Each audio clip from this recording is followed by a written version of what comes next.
Question को देखते हैं। प्रश्न है सेल के आंतरिक प्रतिरोध, यहाँ पर प्रतिरोध है, ठीक है ना। सेल के आंतरिक प्रतिरोध, विद्युत वाहक बल एवं सीमांत विभवांतर, यहाँ सीमांत विभवांतर भी लिख सकता है, टर्मिनल विभवांतर भी लिख सकता है, सिंगल विभवांतर भी लिख सकता है। इनके बीच क्या निकालना है? संबंध निकालना है। कभी कभी इसके साथ सूत्र भी दे सकता है कि V equal to E minus R को स्थापित करिए। वैसे बहुत कम आता है, शब्दों में ही आता है, ठीक है। तो इसका करने का ये जो रेसिपी है इधर लिखा है, पहले चित्र, फिर एक बार विद्युत वाहक बल, फिर कुल प्रतिरोध, फिर धारा, फिर ओम का नियम लगाना है। पूरा सेम है जैसे हम आंतरिक प्रतिरोध का निकाले थे। लास्ट का एक सूत्र जो है वो बदलता है, ठीक। तो चलो भाषा दोबारा से पढ़ते हैं, जिसको अभी पिछली बार समझ में आया होगा तो बड़े आसानी से देख सकते हो। यहाँ से चालू करते हैं। माना सेल का विद्युत वाहक बल E, आंतरिक प्रतिरोध R, परिपथ में प्रवाहित धारा I, बाह्य प्रतिरोध या परिपथ का प्रतिरोध R और उसके बीच का विभवांतर V है। काम खत्म हो गया इतना लिखने के बाद। फिर एक लाइन छोड़ना है, फिर यहाँ से विद्युत वाहक बल। और मैं कई बार बोलता हूँ कि जब आप डेरिवेशन करते हो एक एक लाइन छोड़ना चालू कर दिया करो। इसको लिखे, एक लाइन छोड़े, फिर इस तरह से, ठीक है। तो यहाँ पर विद्युत वाहक बल क्या लिखोगे? बराबर में क्या? E।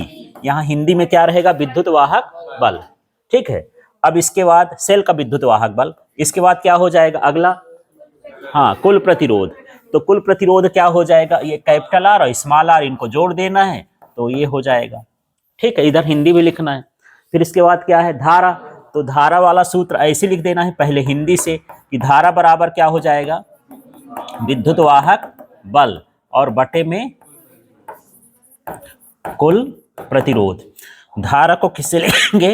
I से, और विद्युत वाहक बल को E से। ये ऊपर लिखा है। और कुल प्रतिरोध क्या हो गया? ठीक है।